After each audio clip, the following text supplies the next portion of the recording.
Bismillah ar-Rahman ar-Rahim. Assalamu alaikum wa rahmatullahi ta'ala wa barakatuh. Alaikum salam. Alhamdulillah Rabbil Alameen. As-salatu wa-salamu ala ashrafil anbiya wal mursaleen.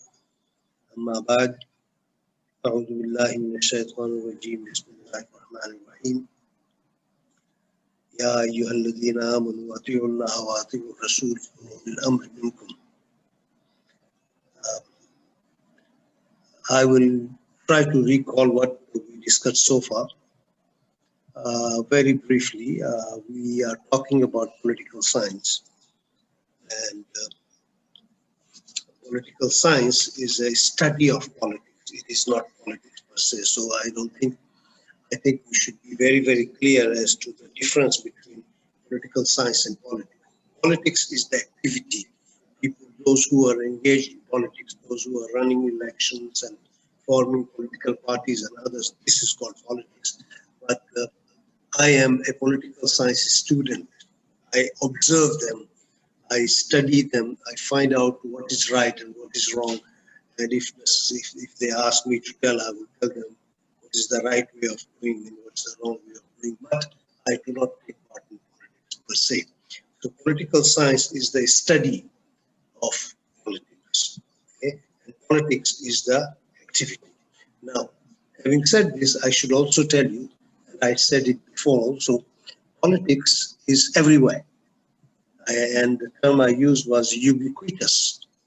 Politics is ubiquitous. It is everywhere.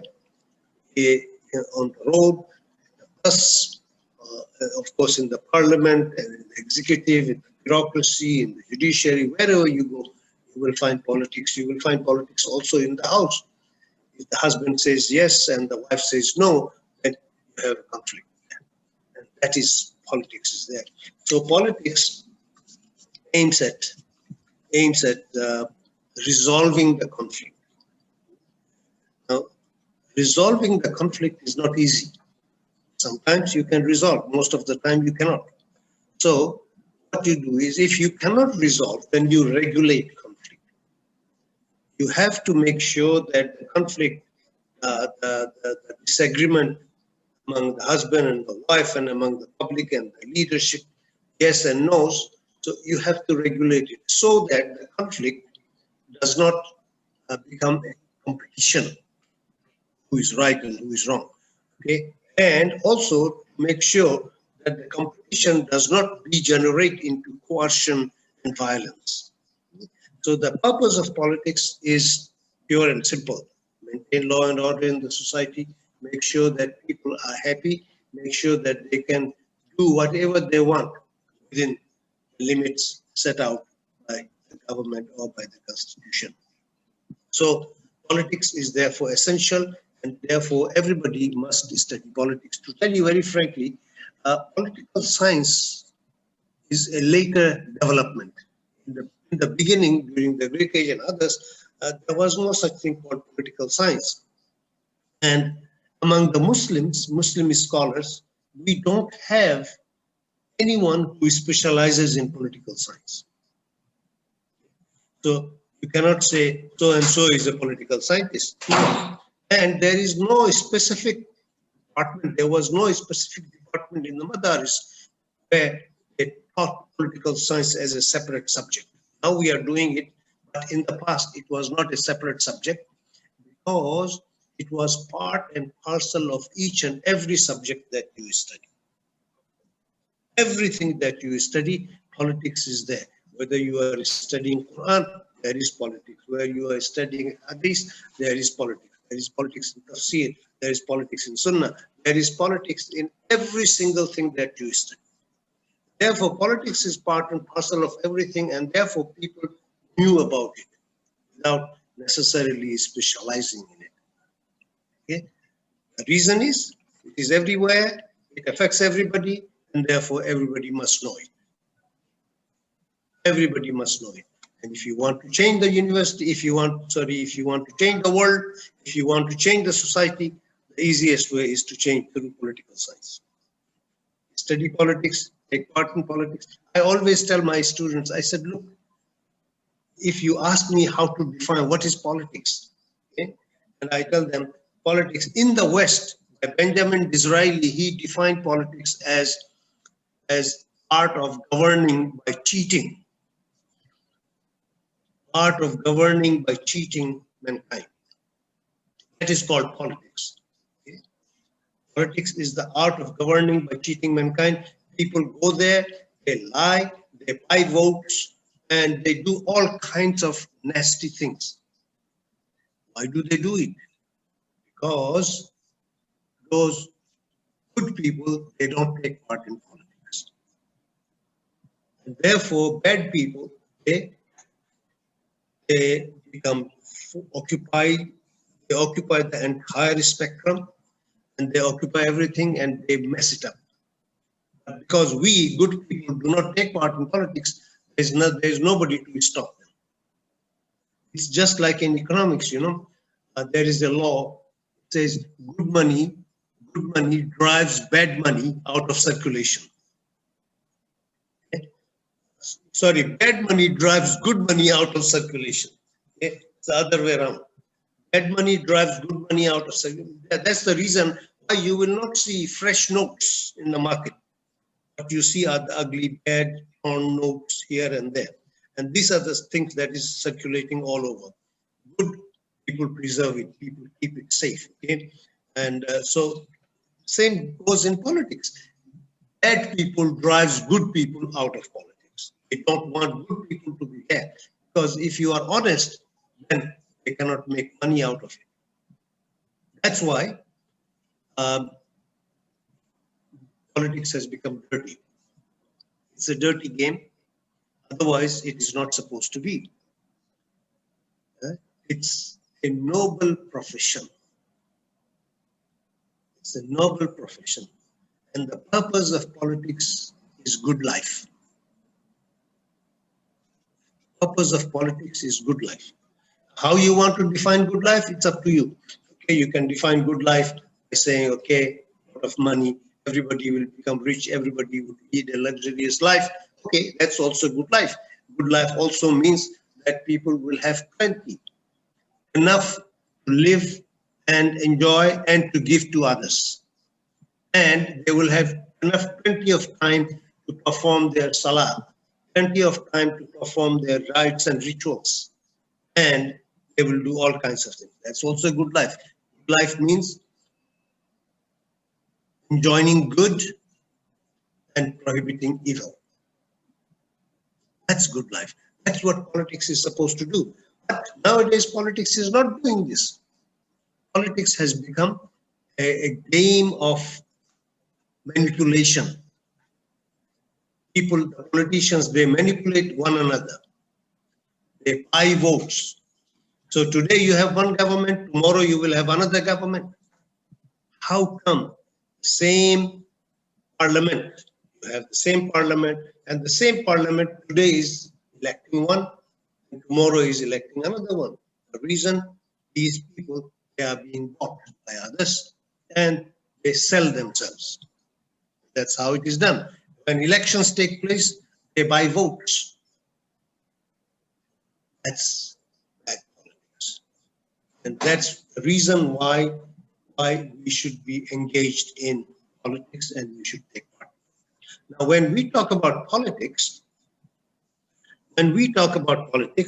the most important thing in political science is state.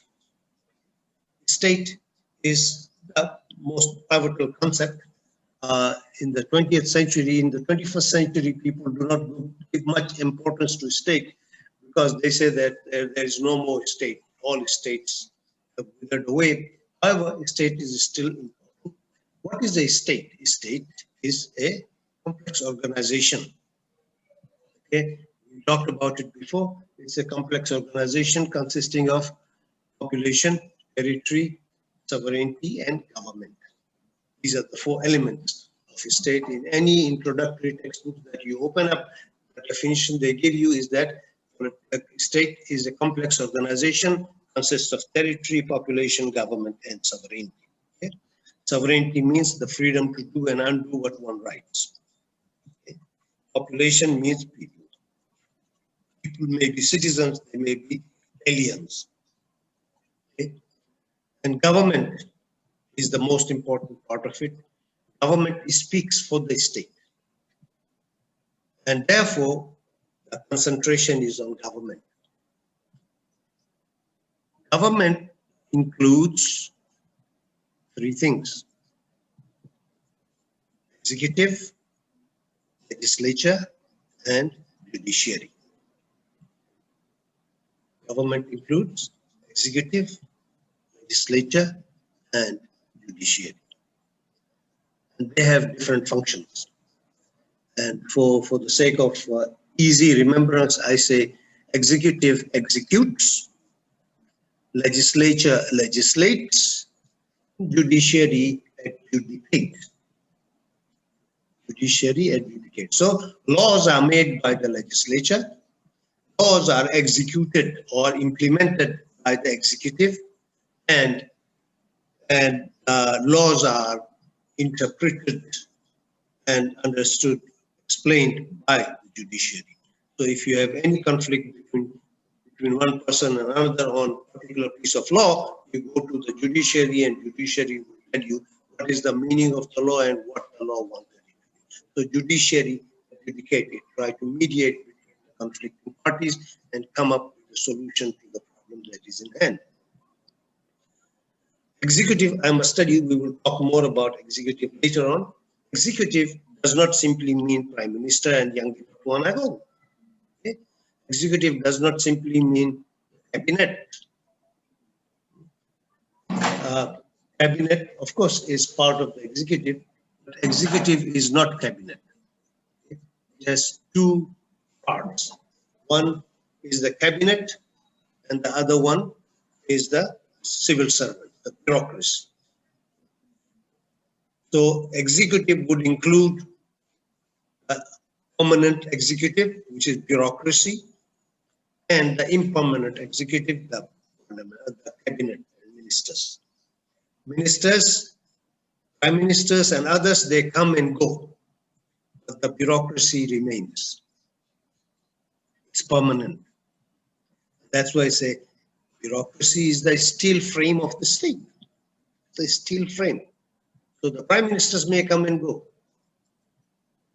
They are not permanent. The permanent people are bureaucrats. Legislature legislates. Legislature makes the law. And it is that law which is essential and which people have to follow. Executive simply carries out, implements the law made by the legislature.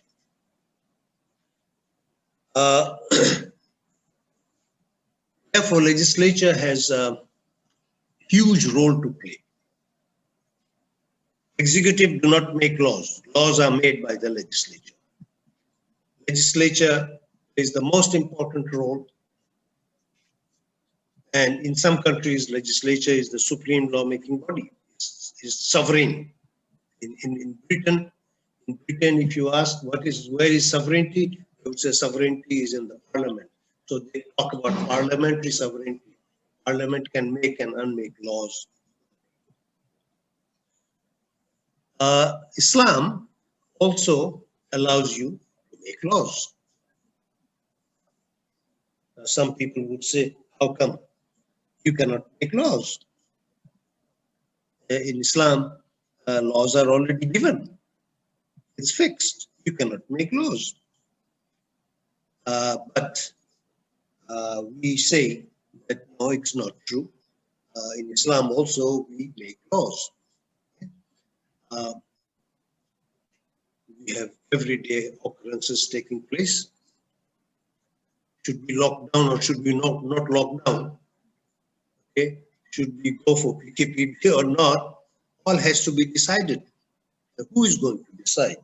At this moment, because of emergency, the Prime Minister decides that it has to go, eventually it has to go to the Parliament, and Parliament has to decide. Similarly, so in the in Islam, also we will have a Parliament. We will have a legislative body. Okay? We will have a legislative body, whatever you want to call it, Ahlul Hal wal Aqd, or Majlis Shura, Pakistan, they call it Majlis Shura. In some other countries, they call it Al-Walaq. In other countries, they say it's a legislature.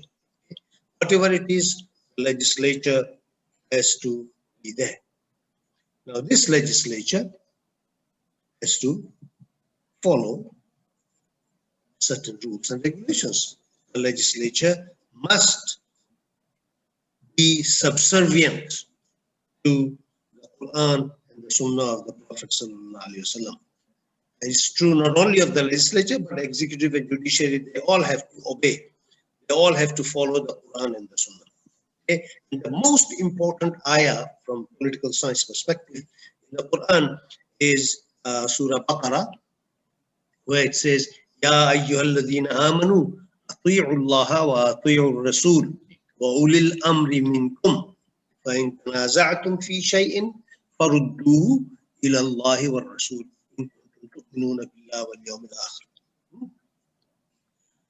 O believers, O those who believe, obey Allah subhanahu wa ta'ala and obey His messenger. Remember this, okay? And never forget this part. Ya ayyuhalladhina amanu, ati'u Allah. Ati'u Allah. Wa ati'u Rasul. Ulil amri minkum. In the case of Allah, it says ati'u. In the case of Rasul, it says ati'u. But wa ulil amri minkum, it does not say ati'u. In other words, in the case of Allah and His Prophet, it's absolute, essential. You cannot ask any question, why should I do this? Why should I obey you? Why should I follow you? What is the formula? What is the justification for saying this or that? No. It's total obedience, without question. You obey Allah and His Rasul. When it comes to ulul amr, those who are in authority, those who are holding authority, when it comes to it, you must also obey. Of course, you must obey, but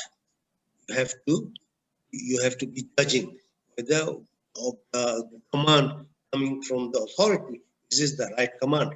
Is it in conformity with the Quran and Sunnah? Does it follow the dictates of the Quran and Sunnah? If it does, alhamdulillah. If it does not, then we have to change it. We have to try to persuade the leaders that this is not true, what you are saying is not right, and therefore we have to change. So in this ayah, in this ayah, there are 5 points. 5 points, which is absolutely essential. And these 5 points are what I call a cornerstone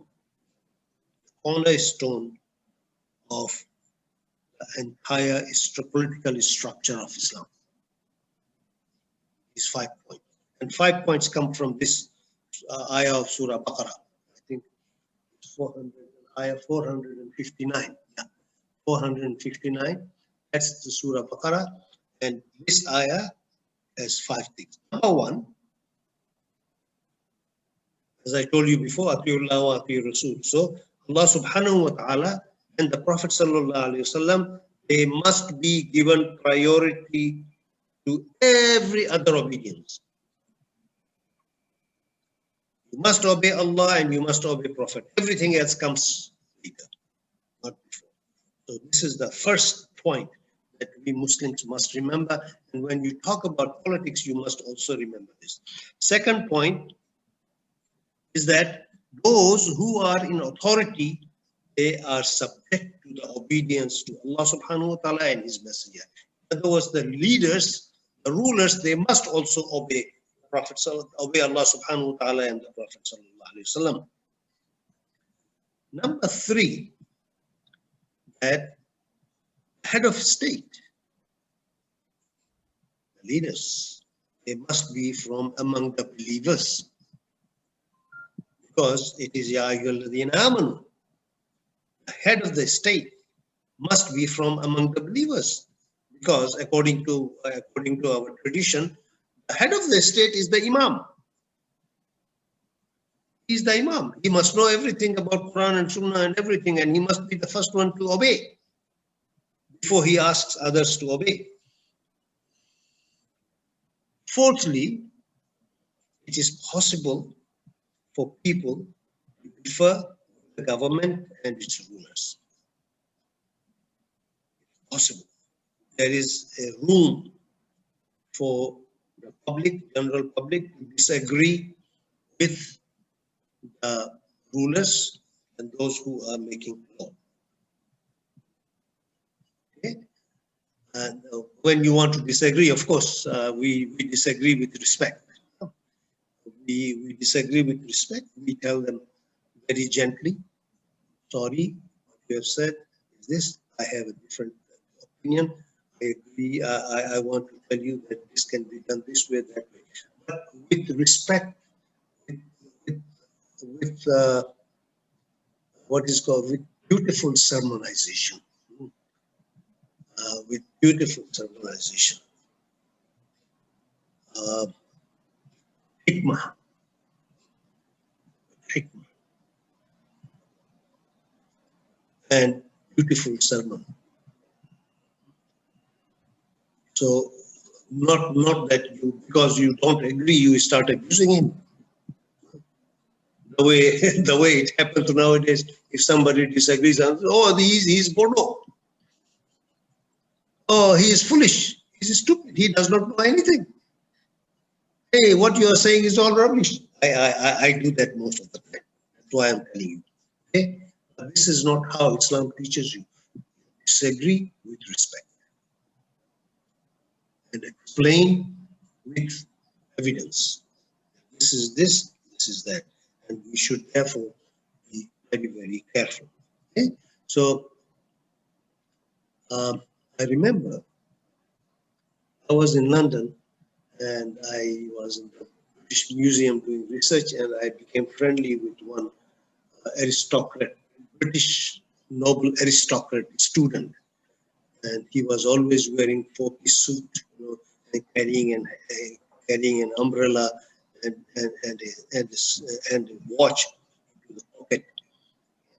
And then one day we were having lunch, and in lunch he said something about Karl Marx, and I thought it was wrong. So I told him, I said, John, I'm sorry, you're wrong. And his face, you know, from white he became red Indian, you know, so angry, you know, I don't know, he would kill me or something. I could realize there's a change in it. So I told him, I said, John, what's wrong? He said, you abused me. I said, when did I abuse you? I said, I'm sorry. He said, yes, you kill somebody and then you say sorry. I said, no. I said, what did I say? He said, you said you disagreed with me. I said, yes. He said, that's not how we gently say that. No, we don't say that. I said, then how would you say?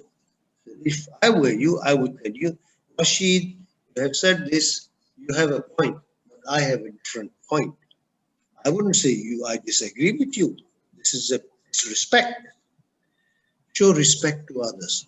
I said, okay, you have a point. I also have a point. Can we negotiate? Can we talk about it? This is Islamic. But they are the ones following it, and we are not following it. That's the difference between us and them. Okay? So this is the fourth point. And the fifth point is that in case of dispute, the final authority to decide is Quran and the Sunnah. Is the Quran and the Sunnah. This is what you have to do. Okay. So in other words, yes, legislature can make laws, but the law has to be based upon Quran and Sunnah, and there is no other alternative to this that we are talking about. Okay. Now, Westerners, there are many who says that this is wrong. Why should Islam impose itself on everything? In the legislature, people elect you, people elect their representatives. They should be free. to do what the people want. Islam imposes its own law. Who was it? Samuel Huntington. Samuel Huntington said, Islam is a violent religion,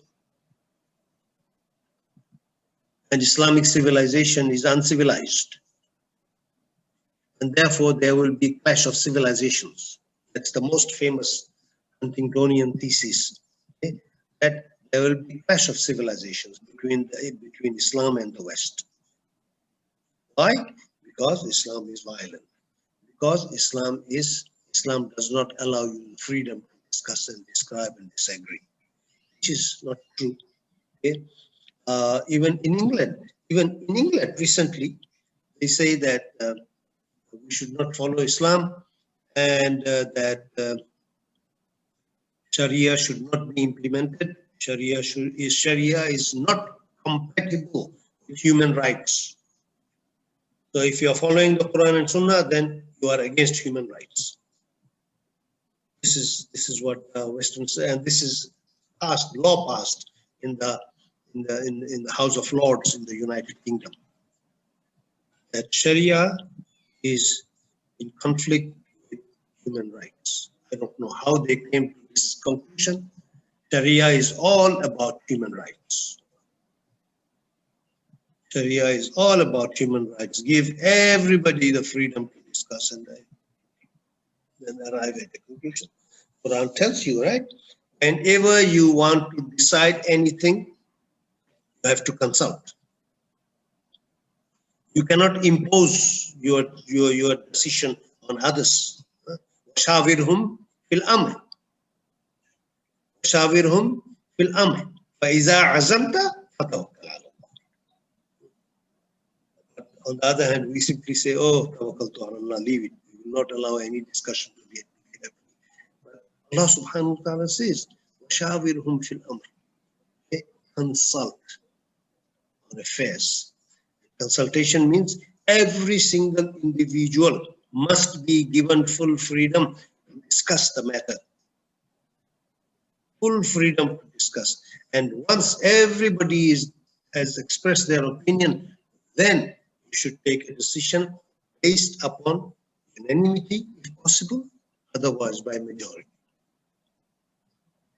You cannot do the way we Muslims do nowadays. Is that okay? Discuss. Everybody discuss, and finally, the boss says you have to do this. I have listened to all of your opinion, but you do what I want you to do. That's not consultation. That's not consult. I call it insult. It's insult. You are asking people's opinion. They are giving you their opinion. And then after you listening to their opinion, you say, okay, now I have listened. Now you go home. I will do this. This is not right. This is not right. Okay? And therefore, we should be careful. In America, also there is a law which says that the states should not consider Islamic law. States should not consider Sharia when they are deciding cases in the judiciary. This is what is happening in the state. Therefore, there are many Muslim countries. Many Muslim countries, they do not care about Sharia anymore. They say, oh, America is against us, and the Western scholars are against us. They are saying that we are bad. So why not we become modern? And we follow them. We follow them and we do what they are doing. However, because of the pressure coming from the general public, they have to do something about it. They have to do so in order to show. So they go to the Constitution and they include one sentence saying that the source of all law is Quran and Sunnah. This is called Supremacy Clause. In most of the constitutions among the Muslim world, they will put this as the beginning, that Islam will be the source of law. Or Islam will be the source of law, and all laws must follow it. This is called the Supremacy Clause. So this is the clause. And the second clause they have, it's called Repugnancy Clause. Okay? That any law which is contrary to Islam, which contradicts the Quran and Sunnah, will be null and void, will not be acceptable. And this is called repugnance. So the two clauses are included nowadays in the Muslim world constitutions. Most of the constitutions, they say, number one, Islam is the source of all law. So Sharia will be the law of the land, and that any law which is in conflict with the Quran and Sunnah will be declared null and void. This is called the repugnancy clause. These two clauses are to be found in most of the constitutions in the Muslim world. The Egyptian constitution says it, that Islamic law is the chief source of all legislation. Iraqi constitution says Islam is the foundation of the state legislation. Okay. Constitution of Pakistan says no law will be enacted which is repugnant to Islamic injunctions, etc., etc. And then Afghan Constitution. Remember this, in the Constitution, most people do not know. Constitution, there is a preamble. There is a preamble, and then there are clauses in the Constitution. The preamble are not justiciable in the court of law. They cannot be justified in the court of law. So they put these Supremacy Clause and the Repugnancy Clause in the preamble to the Constitution. If the lawmakers, they do not follow this, you cannot take them to the court. Because preamble is just pious wishes. Pious wishes, they cannot be challenged in the court. And this is absolutely essential, and they say that it has to be done. So this is because of public pressure, they follow it. Otherwise, we have to have law. We must have legislature. Legislature must be there. Legislature, just like in the West, okay? In the West, they have legislature. Every country has legislature, and they also have legislature. We must also have legislature. In the West, legislature performs many functions, okay? But the most important function is lawmaking function. The legislature, all the laws are made in the legislature. So lawmaking function is one. They also represent the public opinion on the floor. People cannot express their opinion, so the representatives, they go to the parliament and they express what the people want and what people don't want, what they have done. And if you are following nowadays, the parliament is in session, now all the ministers and everybody comes in and they explain what they are doing in order to make this. And representatives, they also say, in my constituency, people are suffering from this. And so they represent public opinion. And they also supervise the executive. Is the executive doing a good job, or is it doing a bad job? It's a very interesting case. We will talk about it later when we talk about executive, inshallah, in the next class. Executive is controlled by the legislature. It depends from one system to another system. Okay? In the parliamentary system, parliament controls everything, and executive is part and parcel of the parliament. Just like in Malaysia and in Britain and others, we have the ministers, they are members of the parliament. Okay? In the presidential system, cabinet ministers are not members of parliament. They cannot go to the parliament, they cannot take part in the activities of the parliament, etc. Once a year, they may be invited to come here and come there and talk about it. But other than this, they are not allowed to interfere. Now, in Islam, we should also have legislature. We must have legislature. And this legislature performs several functions. Of course, it represents people and everything that those people do, but in addition, it performs at least three functions: shura, ijtihad, and ijma. These are three important functions of legislature's function. Okay? Shura, consultation. All decisions in the parliament are made after due consultation, where every individual will have the right to discuss. Ijtihad, because they have to understand the meaning of what the Quran and the Sunnah says about a particular thing. So the ulama, they will do ijtihad. They will come up with their own reasoned judgment about a particular issue, and then they will present it. And ijma is where everybody will discuss and agree. If they agree, then you have ijma. Okay?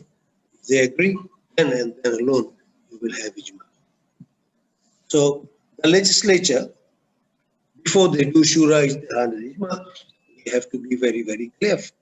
Legislature will not make law. Legislature will not make law unless Quran and Sunnah is silent. In other words, the function of the legislature is to implement the Quran and the Sunnah. Quran and Sunnah will be there. So they say, oh, Quran and Sunnah is there, so why do... No, Quran and Sunnah has given you the law. You have to codify the law. Okay? You have to interpret the law. You interpret and you provide it. But it is based upon Quran and Sunnah. Anything which is prohibited in the Quran and Sunnah is a no-go area. You will not discuss anything there. In the legislature, you are supposed to discuss everything. Everything is permissible. However, in the West, that's what they call it, parliamentary supremacy, parliamentary sovereignty. They discuss everything and they decide whatever public wants, If the majority wants something, they will agree. So, okay, majority wants this, and therefore we make law. But in the case of Islam, if the Quran says no, then it is no. You will not make any decision on that. You will not even talk about it. You will not even talk about it. It's a no-go area. So there are few things which Quran says categorically. You will not talk about it. And you will not make any law, no matter, even if the entire world agrees that, oh yes, this is very good, we should do. LGBT is of course not allowed in Islam. So if the whole world agrees that no, we should do, everybody agrees, we cannot make law along that. It is haram, it's not allowed, and we will not make law. We will not even talk about it. Khamr. We will not talk about khamr. Haram is haram. Haram is haram. I said this to my supervisor, who knew a lot about Quran and Sunnah. And then he said, Rashid, why you are not drinking alcohol? So I said, in order to make him happy, I said, Prof, I'm sorry, I don't like the smell, and therefore I don't drink. Oh, I thought it is because of your religion. I said, that is also a point. He said, but religion does not say alcohol is haram. I said, what? He says, in the Quran, there is not a single ayah which says that alcohol is haram.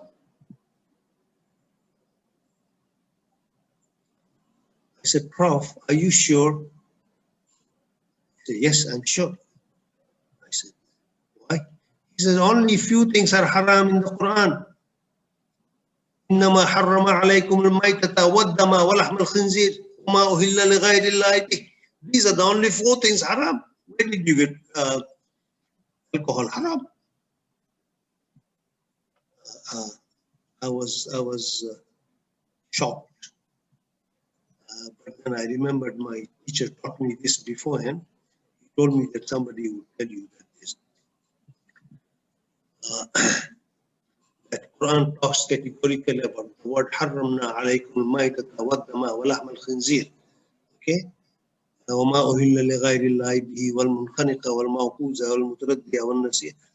These are the correct ones. Okay? These are the haram things. But Quran also says إنما الخمر والميسر والأنصاب والأزلام رجس من عمل الشيطان فاجتنبوه. Okay? Even some of our ulama do not understand. Fajtanibu means stay away. No. Khamr, Maisir, Ansab, Azlam, these are rijsum min amal shaitan. These are equivalent to the act of the shaitan. Who is shaitan? Who is shaitan? Shaitan is the one who rebelled against Allah subhanahu wa ta'ala. He committed kufr. Therefore, fajtanibu means stay away from committing kufr. These are the things that shaitan does. It's not only haram, it's worse than haram. Several degrees ahead of haram. But these are the things which are against, which leads you to kufr. And therefore, you must be careful. If it says haram, then okay, but it says it leads you to kufr. And therefore, you have to be careful. So, we are not going to talk about those things in the legislature. No matter if the whole world agrees that, Khamr and Maisir and Aslan Sahab, in the West, this is common everywhere. And therefore, we should legislate. No. Some people argue the other way. They say, if you make a law and make them permissible, then they will follow the law. Follow the law. If they follow the law, then you can make some law here and there and try to minimize the bad effect of these things. No. We, in Islamic state, Islamic political system, the legislature will not go near those things which Quran and Sunnah has already categorically forbidden. Other than those which are categorically forbidden, you can legislate. You can talk. Okay? You can talk about it. You can argue about it. You can make a decision along that line. But other than that, you cannot. This is where ijtihad comes in. Okay? So you do the shura, then you do ijtihad. Ijtihad, you think about it. Is it allowed? Is it in? Now, ijtihad, when you are doing ijtihad, is this particular act, is it in conformity with the dictates of the Quran and Sunnah? Does it follow the principles of the Quran and Sunnah? You may not see it overnight. Ulama would see, oh, yeah, this is allowed, this is not allowed. Okay? We can do this one, we cannot do this one. You know, there was a lot of argument, why should people not be allowed to pray in the mosque? Until our great faqih gave the fatwa that no, this is what has to be done. So we followed that. So ijtihad has to be done. Means you have to think about it. Whenever a particular case, bill comes to the parliament, you have to think, is this bill in conformity with Quran and Sunnah? Does it follow the principles of Quran and Sunnah, or it does not? If it follows the Quran and Sunnah, then you say, okay, it is within the jurisdiction of Quran and Sunnah. Let's argue, let's discuss and try to come up with a law. Only can do that. But once you have done the ijtihad, you must also do the ijma. Everybody, right, thinking people, they must agree that yes, this is what it is. This is what it is, and therefore we can make law. We can make law, and this is how the laws are made. So what should we do? our legislature. There must be legislature. Absolutely essential nowadays. You cannot leave it without legislature. You cannot bring it. So legislature must be there. Could we elect? Of course, if we have enough people, capable people, yes, why not? We should have legislature, and we should have elections. People will be elected, and there is nothing wrong in getting elections. Election is not something bad that we should shy away from. No, we should not. And am I? Oh, okay, I'm within the time frame. Okay. So there must be, like, if there is need elections, yes, there should be elections. Why not? We must have elections. Everybody has the freedom to take part in that election. But the important thing is who are going to be the members of the legislature. That's the most important part. Okay. So there are few laws that they have to follow. Number one, the member of the legislature must have a thorough knowledge of the Quran and the Sunnah. He must know thoroughly the Quran and Sunnah, and whether a particular law is in conformity. If you don't know the Quran and Sunnah, then you cannot make any argument on this part. Secondly, a member of the legislature, he must have a thorough knowledge of the teachings of earlier generations.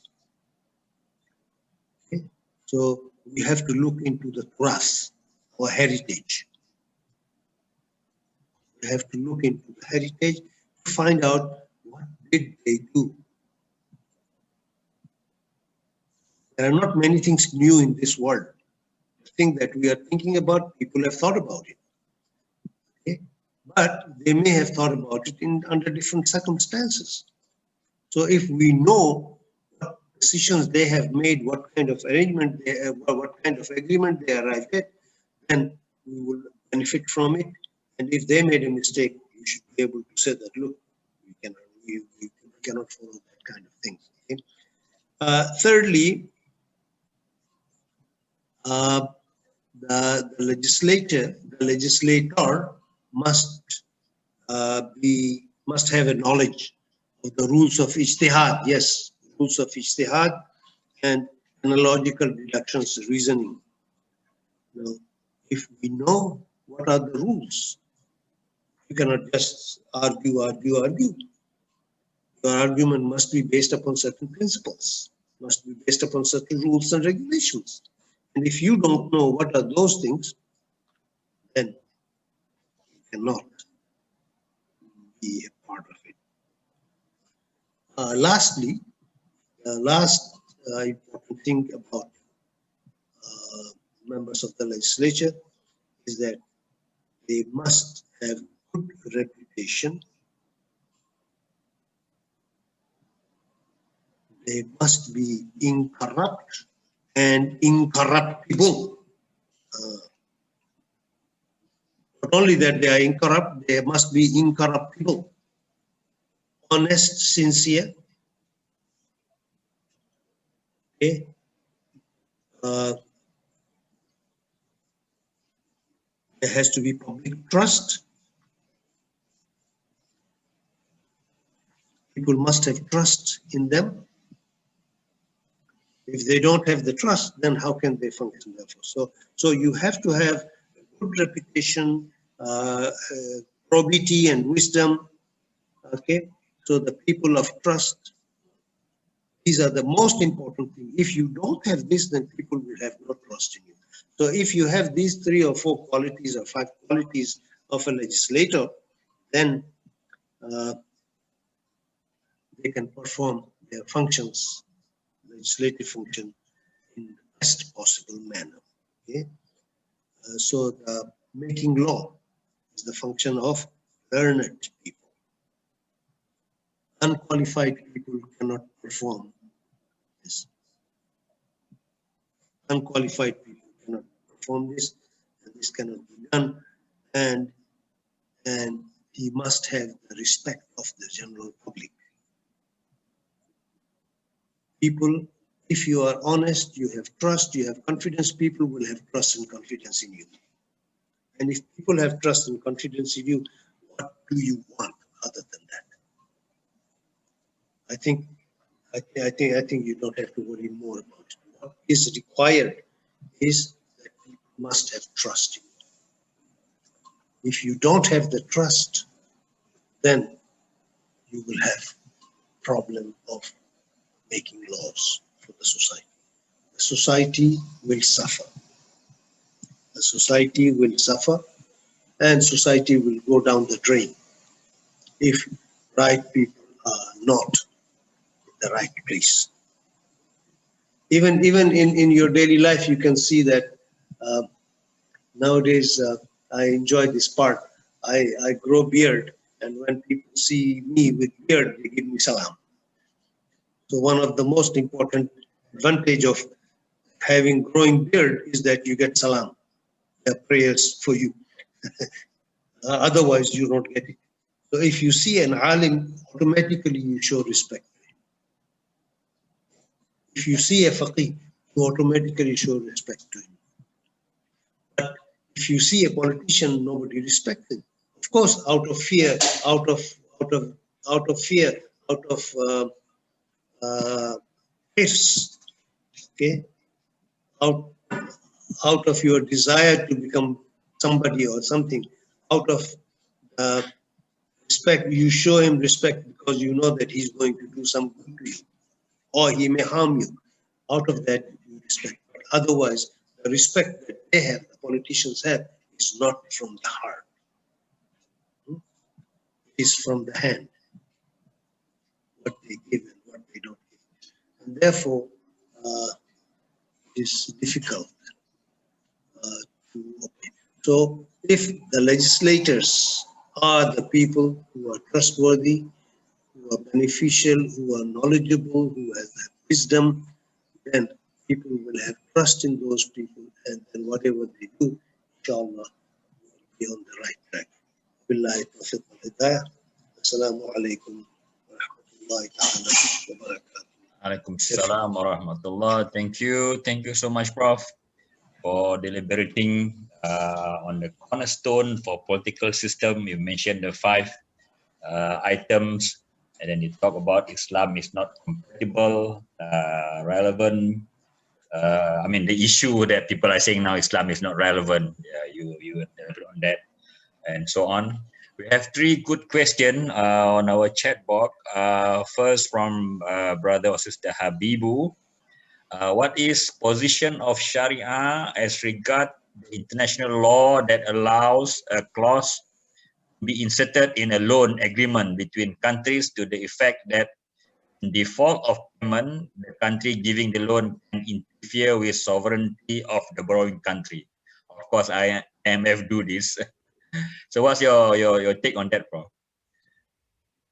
I didn't get it clearly. What is the question?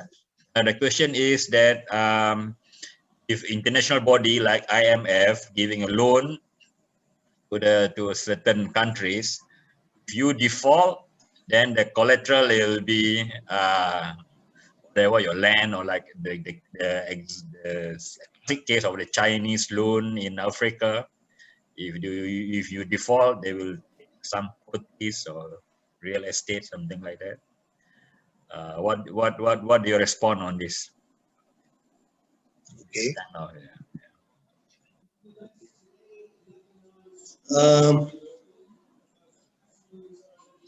In early days, in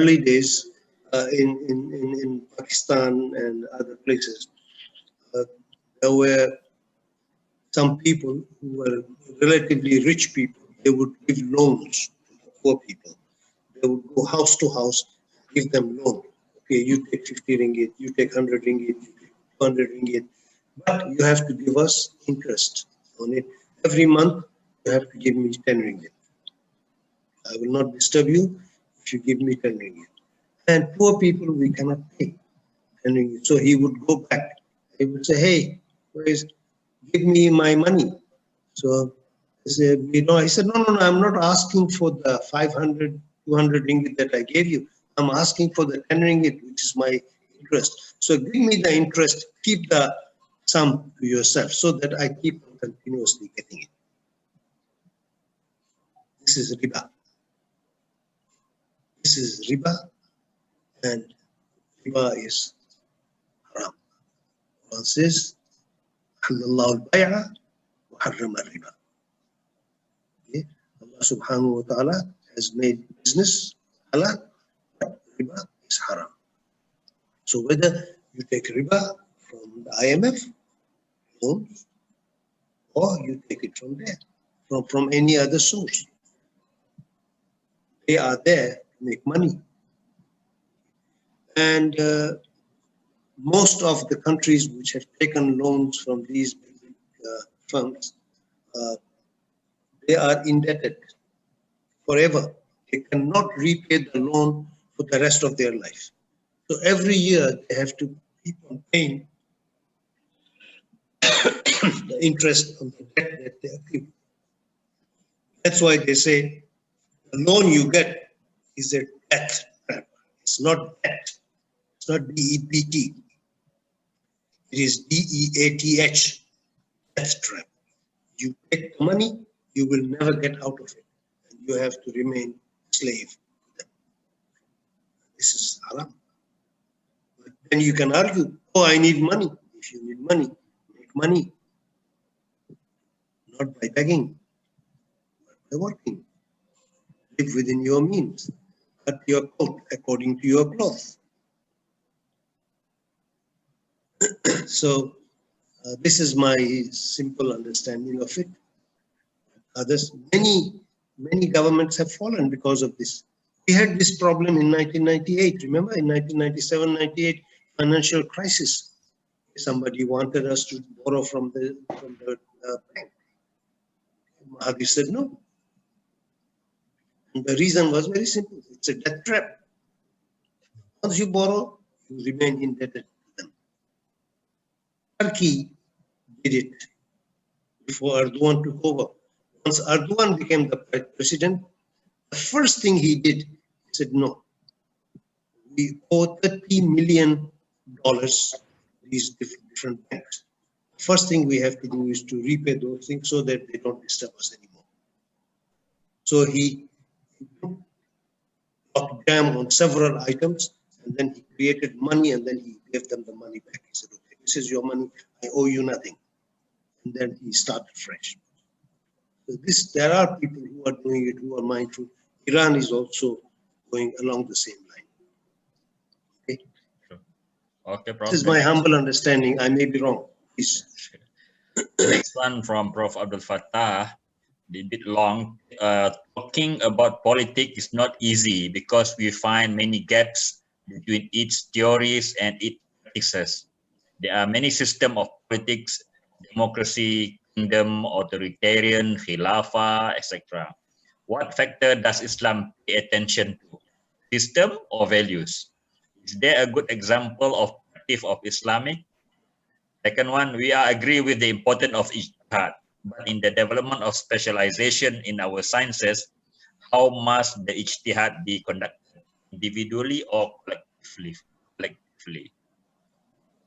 Okay. I have an easy answer. You know what? It's 10:31. My time is over.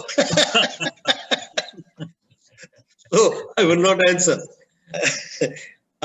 Politics is not easy. It has never been easy. Okay? It is not easy. It has never been easy, and people have to live with it. What is important are the values. And it is the values which build the system. It's not the other way around. If you have the right kind of value, then you develop the right kind of system. If you don't have the right values, then you won't have the right system. Prophet ﷺ, when he migrated to Medina, what did he do? The first thing he did was to establish a political system. Based upon what? Based upon the values. So the first written constitution in the world is Dastur al-Madina. Constitution of Medina is the first ever written constitution in the world. That's the first one. What does it start with? Bismillahir Rahmanir Rahim. That is the value. That is our value. And once Bismillah comes in, Bismillah is not just like we are doing it every day, Bismillah, Bismillah. We don't understand why we are saying it. We just say it out of habit. But Bismillah is the value. Once you have that value, you go into it. Then that value will decide, will let you know whether democracy is good or whether authoritarianism is good, whether we should have political parties or we should not have political parties. If we have democracy, what kind of democracy we should have? Democracy does not mean we borrow directly from them. Okay? We have our own values. We want to test whether democracy fulfills, it comes to our, is it at par with the value system that we profess? If it conflicts with our value system, we will not accept. And there are many thousands and thousands of things, not only politics. Why are you talking about politics? What about economics? What about sociology? What about history? What about psychology? In each and every area, they are all complicated. And we have been so much brainwashed that whenever we think about something, we just think about Moscow and Washington. Any problem that we have, solution, look at Moscow or Washington. Why cannot you look at the Quran and the Sunnah and get solution from it? No, because Quran and Sunnah is for Muslims, and Muslims are underprivileged, downtrodden people. So if you want to follow those who are better off. The right way of doing it. Islam does not teach you to do that. Islam tells you you have to stand on your own. You have to stand on your own. You have to establish your values.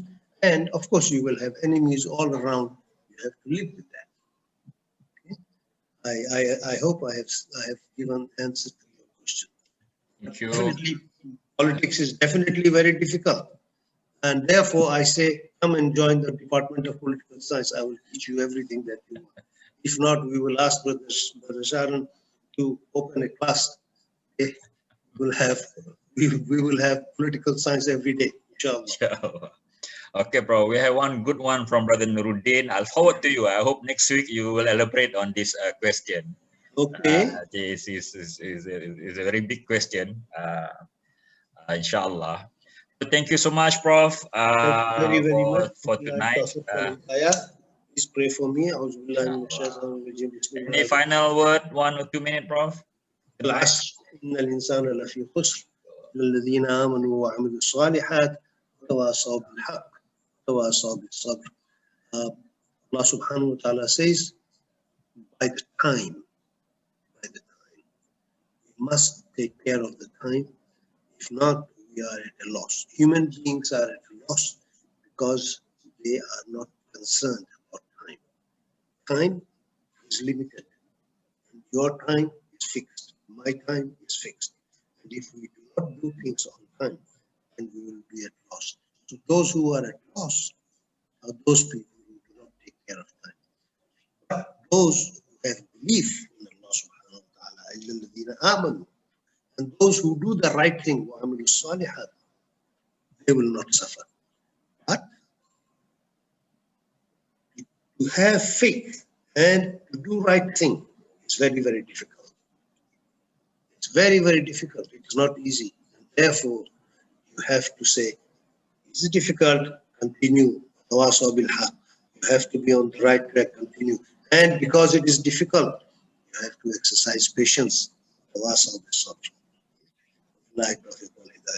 Assalamu alaikum. We'll see you next week, Prof. Inshallah. Thank you so much. Thank you. Assalamualaikum warahmatullahi.